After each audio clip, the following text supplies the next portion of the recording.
Subscribe now and press the bell icon. Never miss an update. Good morning student, आपका बहुत बहुत हार्दिक स्वागत है, अभिनंदन है हमारे चैनल आर.के. शर्मा के ऊपर। रोज़ कंटिन्यू की तरह जो अपना एक्सटेंशन सब्जेक्ट है, जिसकी जो नई क्लास है वह आज अपन लोग लेकर आए आप लोगों के लिए, जिसमें अपना चैप्टर चल रहा था पशुपालन प्रसार की विभिन्न सारी योजनाएं कि पशुपालन विभाग है उसके द्वारा पशुपालकों के लिए कौन कौन सी योजनाएं संचालित की जाती हैं, किस किस योजना के लिए क्या क्या पात्रता चाहिए, किस किस प्रकार की योजना किन किन लोगों के लिए, उसके बारे में अपन लोग चर्चा करेंगे। तो आज की अपनी जो नई योजना आती है जिसके बारे में अपन लोग चर्चा करेंगे वह अपनी योजना आती है ऊँट एवं बीमा योजना। आज की अपनी जो नई योजना आती है वह आती है ऊँट बीमा योजना। पहले अपन ने इससे पहले बात की थी, सबसे पहले अपन ने बात की थी किससे, भेड़ बीमा योजना के बारे में। फिर अपन ने बात की थी गाय भैंस से संबंधित बीमा योजना के बारे में। फिर अपन ने बात की किन के बारे में, अभी अपन लोग बात करेंगे किन के बारे में, ऊँट बीमा योजना के बारे में। तो ऊँट के बारे में बात करेंगे, ऊँट बीमा योजना। तो पशु के बारे में तो पता चल गया कि इस बीमा योजना में कौन से पशु का बीमा किया जाएगा, ऊँट का किया जाएगा। किसका किया जाएगा, ऊँट का किया जाएगा। सबसे पहले बात करते हैं, इस बीमा योजना की शुरुआत सन 2008-2009 में हुई। इसकी शुरुआत कब हुई, 2008-2009 में इसकी क्या हुई, शुरुआत हुई। ऊँट बीमा योजना की शुरुआत कब हुई, 2008 और 2009 के अंदर इसकी शुरुआत हुई। बात करते हैं किसी भी चीज़ का अपन लोग बीमा क्यों करवाते हैं, जैसे बात करते हैं बाइक का बीमा करवाते हैं, व्यक्ति अपना खुद का बीमा करवाता है। बात करते हैं हर प्रकार की हर वस्तु का बीमा अपन लोग इसलिए करवाते हैं कि जैसे बात करते हैं किसी कारण वास्ते अगर मान लो ऊँट की मृत्यु हो जाती है, या फिर बात करते हैं कई बार मान लो एक्सीडेंट के अंदर ऊँट की मृत्यु हो जाती है या विकलांगता आ जाती है, मतलब शरीर कार्य करने में क्या हो जाता है, असमर्थ हो जाता है। ऐसी स्थिति में जो पशुपालक है या ऊँट पालक है उसकी आर्थिक स्थिति डगमगा न जाए।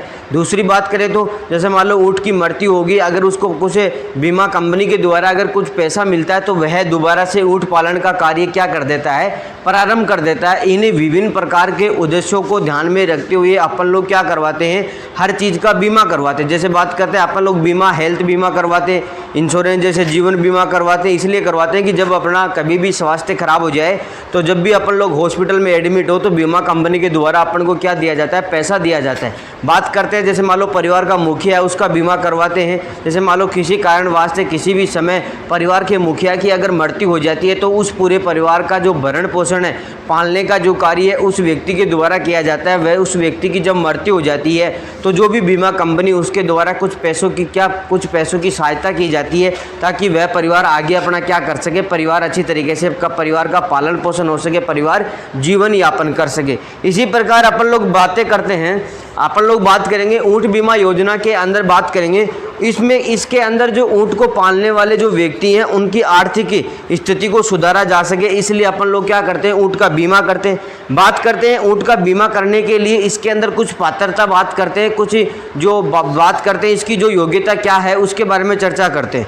तो राज्य के अंदर प्रचलित नस्ल के जो ऊँट हैं उन्हीं के ऊपर बीमा किया जाता है। जो अपने बात करते हैं राजस्थान के अंदर पाए जाने वाले या पालने वाले जो ऊँट की नस्ल है उन्हीं का बीमा किया जाता है। दूसरा नया पॉइंट आता है कि बीमा करने वाला व्यक्ति जो ऊँट पालक है वह कहाँ का होना चाहिए, राजस्थान का होना चाहिए। कहाँ का होना चाहिए, राजस्थान का होना चाहिए। इसके अंदर क्या होता है कि जो ऊँट पालक होता है, व्यक्ति जो ऊँट पालने का कार्य करता है, उस व्यक्ति के द्वारा क्या किया जाता है, पास के ही पशु चिकित्सालय या अपना उपनिर्देशक पशुपालन विभाग है वहाँ पे 750 रुपये का डिमांड नोटिस, बात करते हैं डीडी, डिमांड ड्राफ्ट बनाकर पशुपालन विभाग के नाम से पास के ही संस्था के अंदर क्या करता है, प्रार्थना पत्र के साथ में पेश करता है। किसके साथ में पेश करता है, प्रार्थना पत्र के साथ में पेश करता है। और 750 रुपये का आपको क्या डीडी, डिमांड ड्राफ्ट बनाने की आवश्यकता पड़ती है। बात करते हैं इस योजना में अधिकतम राज्य सरकार के द्वारा पशुपालन विभाग के द्वारा कितना, 25% क्या मिलता है, अनुदान मिलता है। कितना मिलता है, 25% अनुदान मिलता है इस योजना के अंदर।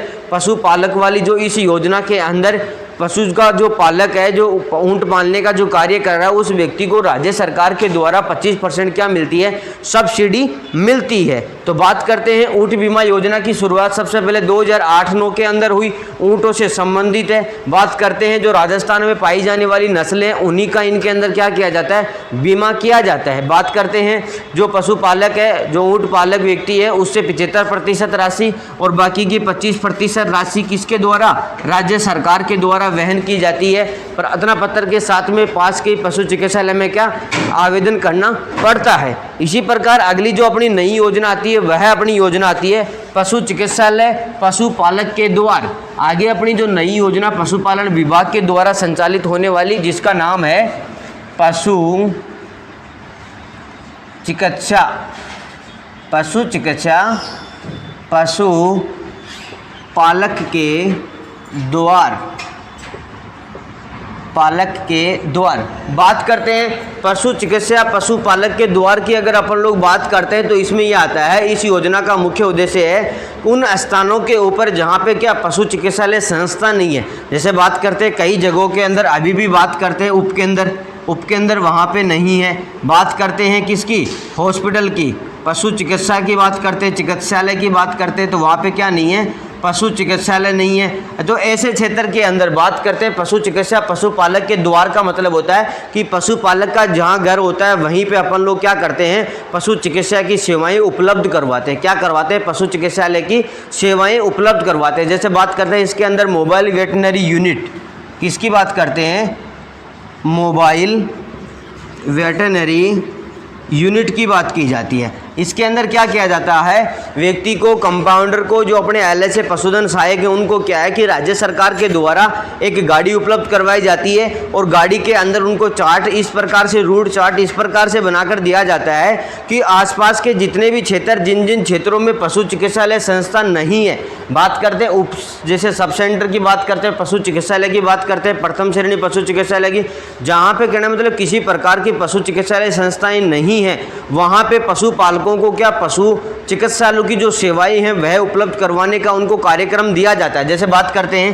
पूर्व सूचना के आधार पर गांव में बताया जाता है कि इतनी तारीख को इस प्रकार का क्या लगेगा, शिविर लगेगा और उस शिविर के अंदर विभिन्न प्रकार की जो पशुओं से संबंधित विभिन्न प्रकार के जो कार्यक्रम है उन कार्यक्रमों को मद्देनजर ध्यान में रखते हुए उनको क्या किया जाता है, पूरा किया जाता है। बात करते हैं इस योजना के अंतर्गत संस्था विहीन क्षेत्र के अंदर एक विशेष प्रकार का शिविर आयोजन करके या फिर बात करते हैं एक विशेष प्रकार की संगोष्ठी या गोष्ठी आयोजित करके विभिन्न प्रकार की पशुपालकों को सेवाएं दी जाती है। जैसे बात करते हैं रोगी पशु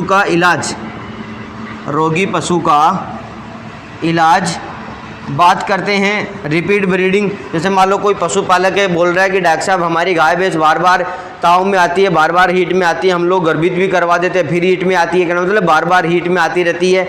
विभिन्न प्रकार, जैसे बात करते हैं किसी पशु के अगर शल्य चिकित्सा में जैसे बात करते हैं कोई पैर वेर फ्रैक्चर हो रहा है, हाथ उनका पैर वेर फ्रैक्चर हो रहा है, जैसे बात करते हैं टेल गैंग्रीन की, बात करते हैं विभिन्न प्रकार की, जैसे मान लो कोई मैग्नेट वाउंड कीड़ों का घाव हो रहा है, उन सब का।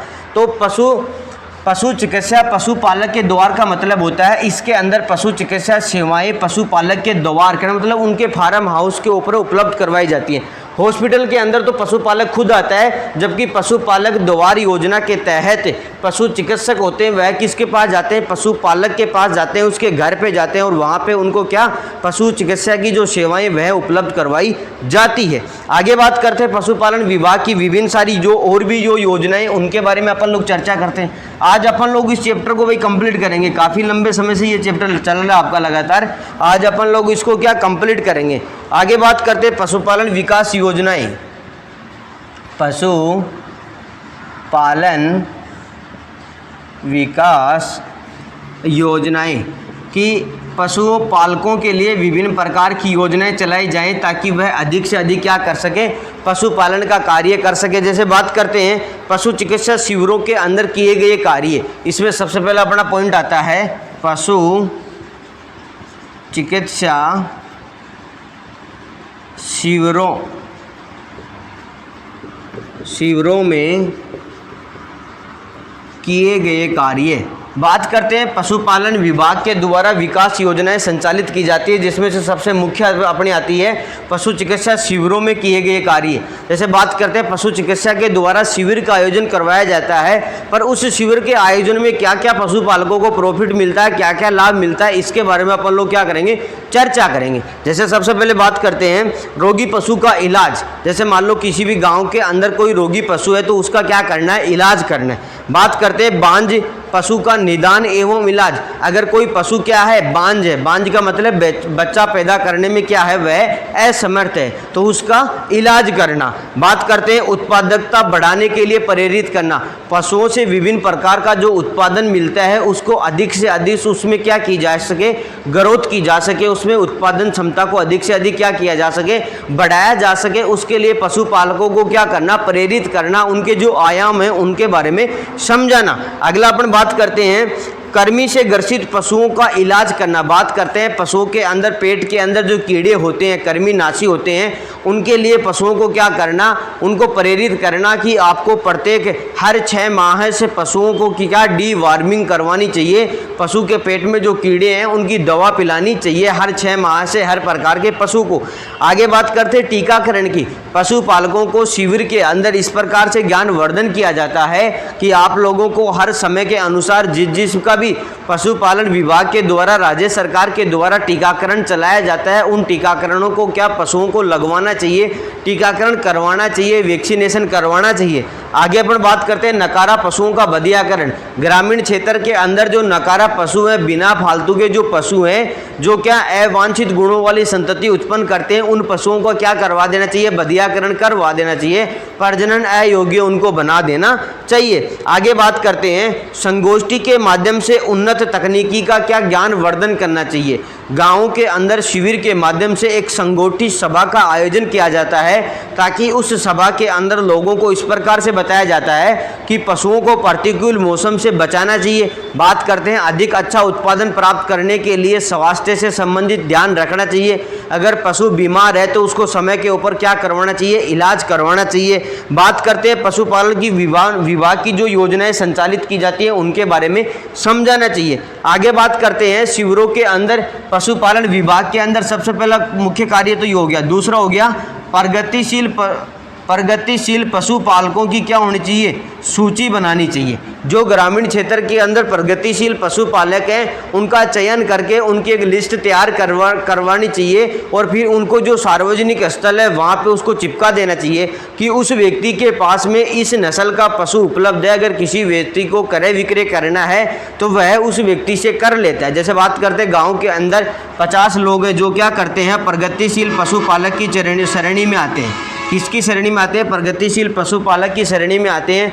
और उन 50 व्यक्तियों के पास जो जो पशु हैं उनकी लिस्ट बना के क्या सार्वजनिक स्थलों पे चिपका दी जाती है ताकि अगर मान लो किसी व्यक्ति को पशु खरीदना है तो वह उस लिस्ट के आधार पे या उस लिस्ट के आधार पे देख सकता है कि मेरे को किस प्रकार का पशु चाहिए और वह कहाँ कौन से व्यक्ति के पास मिलेगा। आगे बात करते हैं दुग्ध अक्षय बीमा योजना। दुग्ध अक्षय बीमा योजना जो दुधारू पशु हैं, बात करते हैं ग्रामीण क्षेत्र के अंदर कुछ पशुपालक होते हैं जो क्या करते हैं, पशुओं के दुग्ध उत्पादन के ऊपर अपना जीवन यापन करते हैं। कहने का मतलब बात करें तो दुग्ध बेचकर अपना जीवन यापन चलाते हैं। तो बात करते हैं वह लोग कौन से पशुओं को रखते हैं, दुधारू पशुओं को रखते हैं। तो दुधारू पशुओं को क्या किया जाता है, उनका बीमा किया जाता है। जैसे बात करते कोई व्यक्ति है, अगर उसके पास 5 पशु हैं, कौन से हैं, दुधारू पशु हैं। अगर मान लो किसी कारण वास्ते 2 पशु की क्या हो जाती है, मृत्यु हो जाती है, उस व्यक्ति का क्या हो जाता है, आर्थिक नुकसान हो जाता है। तो इसलिए उन 5 पशुओं को क्या है कि दुग्ध क्षय बीमा योजना के तहत उनका बीमा किया जाता है ताकि पशुपालक को क्या आर्थिक सहायता मिल सके और वह अपना पशुपालन का कार्य क्या लगातार कंटिन्यू जारी रख सके। अगला अपन बात करते हैं पशुपालक प्रशिक्षण। पशुपालकों को विशेष प्रकार का क्या प्रशिक्षण उपलब्ध करवाया जाता है। जैसे आप लोगों ने देखा होगा, सुना होगा, नोडल केंद्र अपना जो होता है उसके ऊपर पशुपालकों का चयन करके उनका भ्रमण करवाया जाता है, उनको वहाँ पे घुमाया जाता है, ले जाया जाता है जहाँ पे पशुपालन का कार्य विशेष प्रकार की वैज्ञानिक विधि की तकनीकी सहायता से किया जा रहा है। ताकि उन लोगों को इसलिए वहाँ का क्या भ्रमण करवाया जाता है ताकि वह लोग भी उस जिस आधार पे वो देख के आते हैं उसी आधार पे अपने क्षेत्र में करने के लिए क्या हो, आकर्षित हो, प्रोत्साहित हो। अन्य पशुपालकों को भी क्या करते हो, प्रोत्साहित करते हो कि अपन को पशुपालन का कार्य किस प्रकार से करना चाहिए, उस प्रकार से करना चाहिए। बात करते हैं एक्सटेंशन का मुख्य सिद्धांत है करके सीखना या देखकर सीखना। बात करते हैं पहले खुद करो फिर उसके आधार पर सीखें ताकि अन्य लोगों को भी सिखाया जा सके। तो इस प्रकार से पशुपालकों को जैसे 2 दिन का, 4 दिन का, 5 दिन का, 6 दिन का क्या दिया जाता है, प्रशिक्षण दिया जाता है। और उस प्रशिक्षण के जब पशुपालकों को प्रशिक्षण दिया जाता है उसी दौरान उनको यात्रा भत्ता के रूप में 70 रुपये प्रतिदिन के आधार पर दिया जाता है, ताकि उनका क्या और खाना पाना की जो खाने पीने की जो व्यवस्था है वह भी किसकी होती है, पशुपालन विभाग की, या जो भी भ्रमण करवाने वाली कंपनी या एजेंसी होती है उन्हीं के माध्यम से करवाई जाती है। अगला अपन बात करते हैं आजीविका मिशन के अंतर्गत पशुपालक प्रशिक्षण। आजीविका का मतलब होता है कि व्यक्ति अपना जीवन की जो प्रक्रिया है उसको चलाने के लिए उसको रोजगार की आवश्यकता होती है। व्यक्ति का जीवन यापन करने के लिए उसके रोजगार की आवश्यकता होती है। रोजगार के लिए वह विभिन्न प्रकार के कार्य कर सकता है। जैसे बात करते हैं पशुपालक को, पशु पालने के कार्य से पशुपालकों को क्या पैसा प्राप्त होता है, इनकम प्राप्त होती है, जिससे वह पूरे परिवार का क्या करते हैं, भरण पोषण करते हैं, पालन पोषण करते हैं। जैसे बात करते हैं कुछ सहायता समूह होते हैं, आपस में कुछ लोग मिलकर क्या करते हैं, किस विशेष समूह के माध्यम से लोगों की एक दूसरे की क्या करते हैं, हेल्प करते हैं। तो उनके माध्यम से भी लोगों को क्या पशुपालकों को प्रशिक्षण दिया जाता है। बछड़ा बछड़ी एवं दुग्ध प्रतियोगिता का आयोजन पशुपालन विभाग के द्वारा बछड़ा बछड़ी दुग्ध प्रतियोगिता। बात करते हैं पशुपालकों, जैसे बात करते हैं दुग्ध डेयरी है, वहाँ पे कितने 100 पशुपालक आते हैं, उनमें आपस में क्या एक प्रतियोगिता का आयोजन किया जाता है कि जो व्यक्ति इस माह में सबसे ज़्यादा दुग्ध यहाँ लेकर आएगा उसको क्या दी जाएगी, इनाम दी जाएगी, उसको क्या दी जाएगी, इनाम दी जाएगी। तो जो 100 पशुपालक है उनमें आपस में क्या प्रतिस्पर्धा होती है, एक दूसरे ये चाहते हैं कि मैं इससे ज़्यादा पैसा कमाने की कोशिश करते हैं। तो इस प्रकार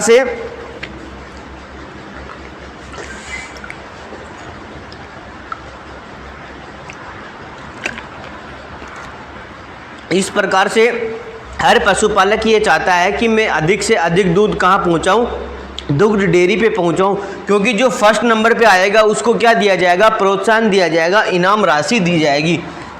तो इस प्रकार से बछड़ा बछड़ी दुग्ध उत्पादन प्रतियोगिता का आयोजन पशुपालन विभाग के द्वारा समय समय के अनुसार करवाया जाता है। आगे अपन लोग बात करते हैं किसकी, चारा एवं पौष्टिक कार्यक्रम। बात करते हैं पशुपालकों को ट्रेनिंग प्रशिक्षण दिया जाता है कि पशुओं को कैसा संतुलित आहार चारा ही खिलाना चाहिए। बाकी का जो जैसे बात करते हैं सड़ा गला है फफूंद युक्त चारा वह पशु को नहीं खिलाना चाहिए, क्योंकि अगर सड़ा गला चारा पशु को खिलाएंगे तो उसका स्वास्थ्य खराब होगा, और स्वास्थ्य खराब होने से उत्पादन क्षमता कम होगी, उत्पादन क्षमता कम होने से अपनी जो आर्थिक स्थिति है वो क्या होगी, कमज़ोर होगी। आगे बात करते हैं गौशाला विकास कार्यक्रम। सरकार के द्वारा समय समय के अनुसार गौशालाओं को अनुदान भी दिया जाता है। गौशालाओं को क्या दिया जाता है, अनुदान भी दिया जाता है। अगर किसी गौशाला के लिए अगर ज़मीन नहीं है तो गवर्नमेंट उसके लिए भू आवंटन भी करती है, ज़मीन भी क्या करती है, आवंटन करती है, कि भूमि भी उपलब्ध करवाती है कि आप लोग यहाँ पर क्या कर सकते हो, गौशाला खोल सकते हो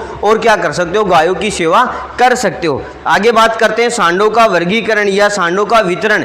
बात करते हैं जैसे मैंने बताया था कि राजस्थान के अंदर 4 जगह पे बछड़े पालने का कार्य किया जाता है। जैसे बात करते हैं कुमेर, भरतपुर, डग, झालावाड़, नागौर के अंदर, और अपना बात करते हैं रामसर, कहाँ, अजमेर के अंदर। चारों जगहों पे क्या किया जाता है, नवजात बच्चों को पालने का कार्य किया जाता है। और जब उनमें प्यूबर्टी एज आ जाती है, जब वो वयस्क हो जाते हैं, प्रजनन योग्य हो जाते हैं, तो उनको विभिन्न प्रकार के जैसे बात करते हैं अटल सेवा केंद्र है, बात करते हैं ग्राम पंचायत है, बात करते हैं अपनी गौशाला है, इनको क्या बात करते हैं पशुपालन विभाग है, इनको क्या है कि वो वितरित किए जाते हैं। या फिर जैसे बात करते हैं कोई भी व्यक्ति उनको वहाँ से खरीद सकता है, क्रय विक्रय कर सकता है। आगे बात करते हैं नई योजना आती है आपकी डेयरी उद्यमिता विकास योजना। डेयरी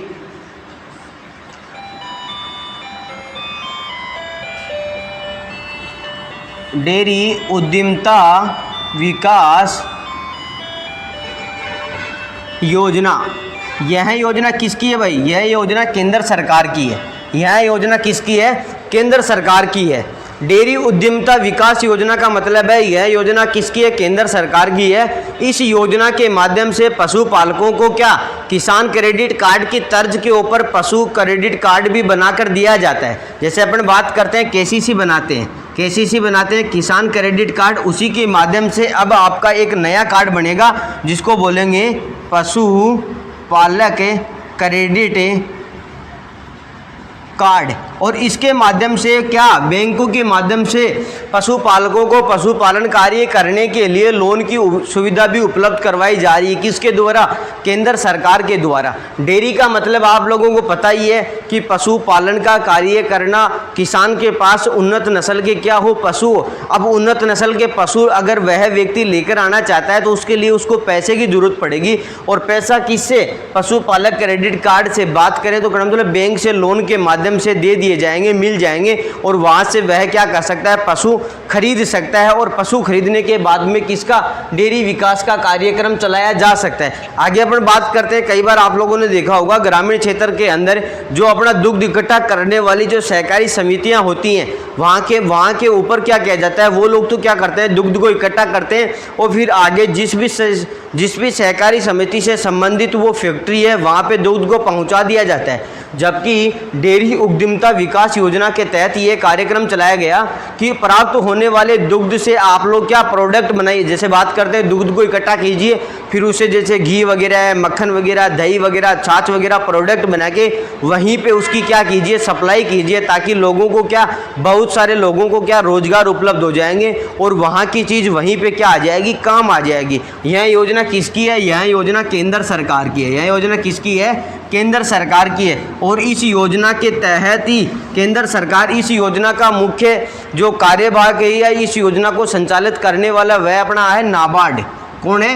नाबार्ड। नाबार्ड क्या है? एक बैंक है जो क्या करता है? कृषि क्षेत्र और पशुपालन के क्षेत्र में लोगों को ऋण वगैरह उपलब्ध करवाने का कार्य करता है। और नाबार्ड के माध्यम से क्या किया जाता है? नाबार्ड के माध्यम से ही विभिन्न प्रकार के लोगों को ऋण वगैरह, जैसे बात करते हैं अपना, जैसे मान लो कोई व्यक्ति अगर बकरी या भेड़ पालने का कार्य अगर वह करना चाहता है, अगर वह 40 भेड़ पालना चाहता है तो उसको बैंक के माध्यम से कितना? 1 लाख रुपए। अगर वह बात करते हैं 500 अगर भेड़ पालना चाहता है तो उसको कितना? 2.5 लाख रुपए का क्या मिलता है? लोन मिलता है। किससे मिलता है? बैंक के माध्यम से दिया जाता है। और यह योजना किसके माध्यम से संचालित की जाती है? केंद्र सरकार। और केंद्र सरकार के ऊपर बात करें तो नाबार्ड के माध्यम से, नाबार्ड के द्वारा एक लेटर जारी किया गया जो सभी बैंकों को दिया हुआ है। और प्रेजेंट समय के अंदर आप लोग भी खूब सारा विज्ञापन देखते होंगे कि पशुओं के जैसे किसान क्रेडिट कार्ड के तर्ज के ऊपर एक नया क्रेडिट कार्ड और बना दिया जाएगा, जिसमें पशुपालन के ऊपर क्या पशुपालकों को या बात करते किसानों को क्या बैंक के द्वारा ऋण दिया जाएगा, उपलब्ध करवाया जाएगा, ताकि वह पशुपालन का कार्य अच्छी तरीके से क्या कर सके? समन्वय कर सके, अच्छी तरीके से संचालित कर सके। आगे अपन लोग बात करते हैं, अगली नई योजना आती है पशुधन निःशुल्क आरोग्य योजना। अगली जो आपकी नई योजना आती है पशुधन निःशुल्क आरोग्य योजना। आगे अपन लोग अपनी जो नई योजना आती है जिसके बारे में अपन लोग चर्चा करते हैं वह आपकी योजना आती है पशुधन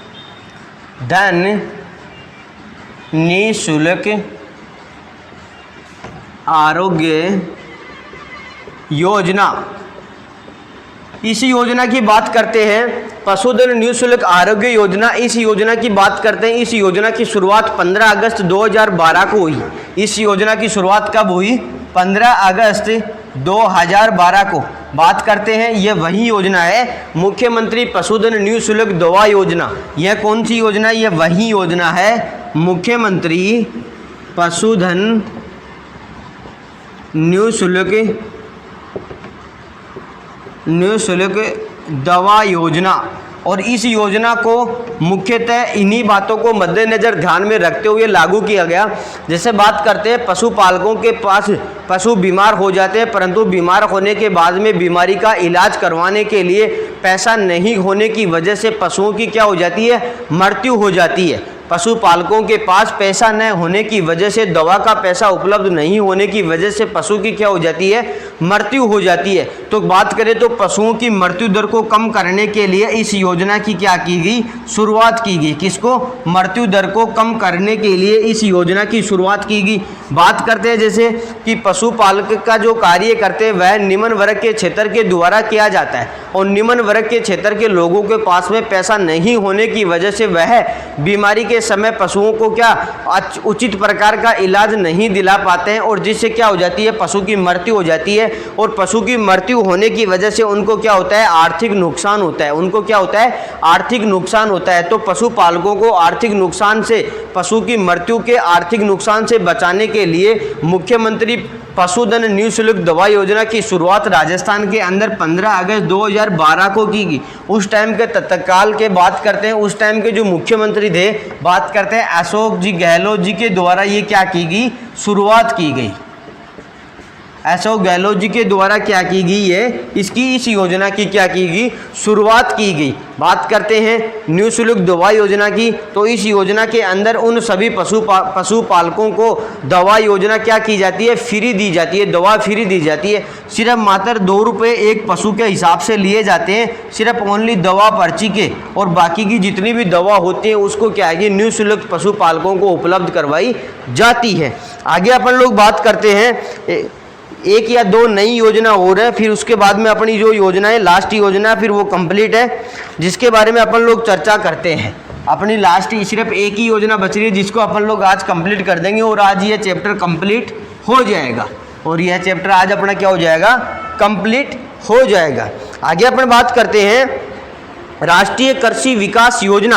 अभी जो मैं बात कर रहा था, ये योजना तो किसकी थी, ये थी अपने बात करते हैं पशुपालन विकास योजना। अब अपन लोग बात करते हैं किसकी, राष्ट्रीय कृषि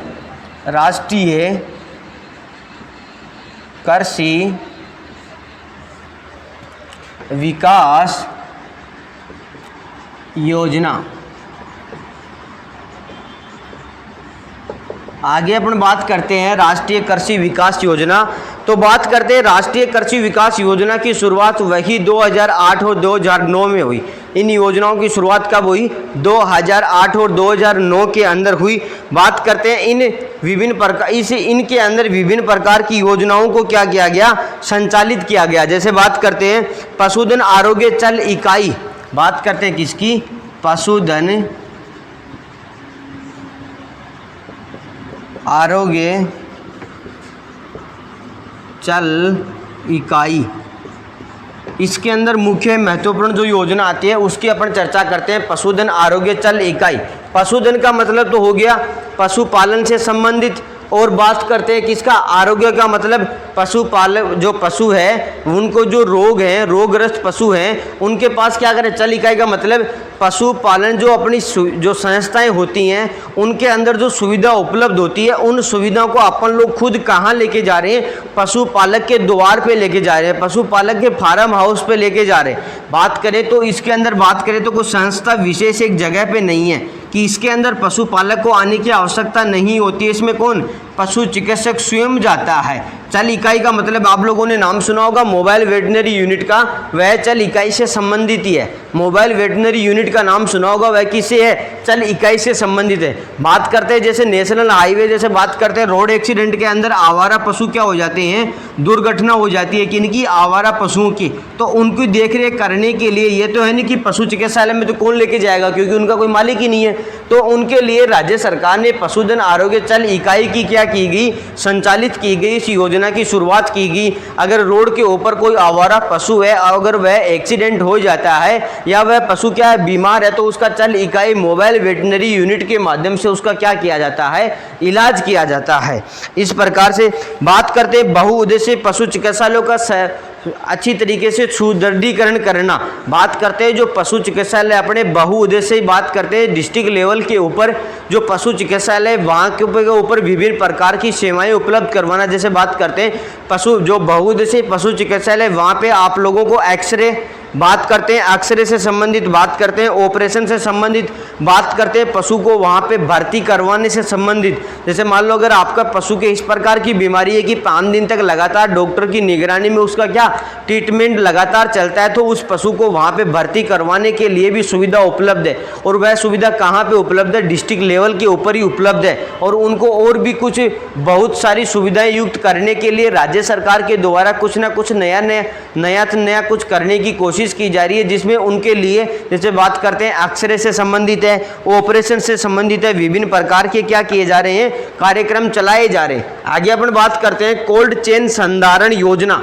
कोल्ड चेन संधारण योजना का मतलब है टीकाकरण के लिए वैक्सीन कैरियर तैयार करना। टीकाकरण के लिए वैक्सीन कैरियर तैयार करना, जैसे बात करते हैं जब भी पशु को क्या टीकाकरण वैक्सीन किया जाता है तो उस वैक्सीन को लंबे समय तक खराब ना हो, इसलिए उसको क्या किया जाता है, कोल्ड स्टोरेज किया जाता है। उसका कुछ टेम्परेचर होता है, जैसे बात करते हैं अलग अलग वैक्सीन का, जैसे 4 डिग्री सेंटीग्रेड तापमान पर रखना उसको ज़रूरी हो जाता है ताकि वह क्या नहीं हो सके, खराब नहीं हो सके। जैसे बात करते हैं सीमेन स्ट्रा को अपन लोग लंबे समय तक सुरक्षित रखने के लिए क्या करते हैं, तरल LN2 के अंदर डालते हो। तरल LN2 का तापमान होता है -196 डिग्री सेंटीग्रेड, 196 डिग्री सेंटीग्रेड। इस प्रकार से अलग अलग वैक्सीनों को लंबे समय तक सुरक्षित रखने के लिए जैसे बात करते हैं वैक्सीन निर्माण करने वाली कंपनी और वहाँ से पशु संस्था और फिर बात करते हैं पशुपालकों तक, तो इस प्रकार से वहाँ तक वैक्सीन पहुँचती है। तो उस प्रक्रिया के अंदर, ट्रांसपोर्ट के अंदर कुछ समय लगता है और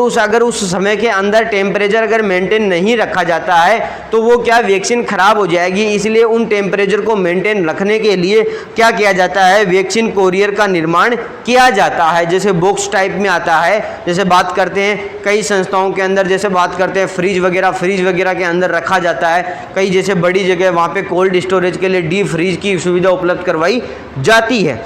बात करते हैं पशु चिकित्सा में प्रजनन कार्यों की सुविधा हेतु ट्रेविस वितरण करना। प्रत्येक पशु चिकित्सालय के अंदर पशुओं का इलाज करने के लिए ट्रेविस उपलब्ध करवाया गया। प्रत्येक पशु चिकित्सालय या सब सेंटर की बात करते हैं या उपकेंद्र की बात करते हैं, पशुओं का इलाज करने के लिए, पशुओं को नियंत्रित कंट्रोल में करने के लिए पशुपालन विभाग के द्वारा जो ट्रेविस उपलब्ध करवाया जाता है, जिसको अपन लोग आरगड़ा भी बोलते हैं। क्या बोलते हैं? आरगड़ा भी बोलते हैं या ट्रेविस भी बोला जाता है। आगे अपन बात करते हैं विभागीय प्रशिक्षण सूचनाएं, प्रयोगशालाएं, विभागीय फार्मों का सुदृढ़ीकरण करना। विभाग के द्वारा जब भी किसी नई योजना को संचालित किया जाता है उससे पहले उस योजना का क्या की जाती है, ट्रेनिंग करवाई जाती है, उसकी क्या की जाती है, प्रशिक्षण सुविधा उपलब्ध करवाई जाती है, ताकि योजना जब भी कार्यरत हो ताकि किसी प्रकार की अपन को समस्या का सामना ना करना पड़े। जैसे बात करते हैं पशुपालन विभाग, जैसे किसी भी विभाग के अंदर कोई भी नई योजना आती है तो योजना को लागू करने से पहले उस योजना से संबंधित विभिन्न प्रकार की ट्रेनिंग दी जाती है, ताकि जब योजना को स्टार्ट किया जाए या योजना का जो लक्ष्य रखा गया उस योजना को उस लक्ष्य तक क्या किया जा सके, पूरा किया जा सके। उस योजना को जो भी लक्ष्य रखा गया उस योजना के अनुसार, कहना मतलब तय कार्यक्रम के अनुसार उसको क्या किया जा सके, पूरा किया जा सके। अगर अपन मान लो किसी भी कार्यक्रम को ऐसे ही स्टार्ट कर देंगे और उसकी ट्रेनिंग नहीं देंगे तो विभिन्न प्रकार की समस्याएं दिन प्रतिदिन अपन लोगों को आती है। इस प्रकार से पशुपालन विभाग की जो योजना वाला चैप्टर अपना कंप्लीट है और इसके साथ ही अपने जो एक्सटेंशन सब्जेक्ट है वह कंप्लीट है। अगर 1-2 चैप्टर के अगर किसी बच्चे के पास नोट्स वगैरह नहीं है तो आप लोग मेरे को बता देना। कुछ बच्चे बोल रहे थे सर कि 18 नंबर का चैप्टर बाकी है। 18वां नंबर का चैप्टर आपका टीकाकरण से संबंधित है। टीकाकरण आपके मेडिसिन में मैडम के द्वारा करवा दिया गया होगा, टीकाकरण वहीं करवाया जाएगा, यहाँ दोबारा से नहीं करवाया जाएगा। 18 नंबर का जो चैप्टर है वह टीकाकरण से संबंधित है और टीकाकरण वाला चैप्टर आपको मेडिसिन में करवा दिया गया। टीकाकरण वाला चैप्टर आपका मैनेजमेंट में भी है, वहाँ पे भी नहीं करवाया जाएगा और एक्सटेंशन में भी नहीं करवाया जाएगा। इन दोनों चैप्टरों को एक साथ में कहाँ, मेडिसिन के अंदर करवा दिया गया। तो आज का अपना वीडियो जो वो कंप्लीट है और तब तक के लिए थैंक यू, धन्यवाद। अगर वीडियो अच्छा लगे तो आप वीडियो को शेयर करना। अगर चैनल को सब्सक्राइब नहीं कर रखा है तो चैनल को सब्सक्राइब कर देना, वीडियो को अधिक से अधिक शेयर कर देना, लाइक कर देना। ओके, थैंक यू, बहुत बहुत धन्यवाद। आपका तहे दिल से हार्दिक स्वागत है, अभिनंदन है हमारे चैनल RK शर्मा के ऊपर। ओके, थैंक यू, धन्यवाद दोस्तों।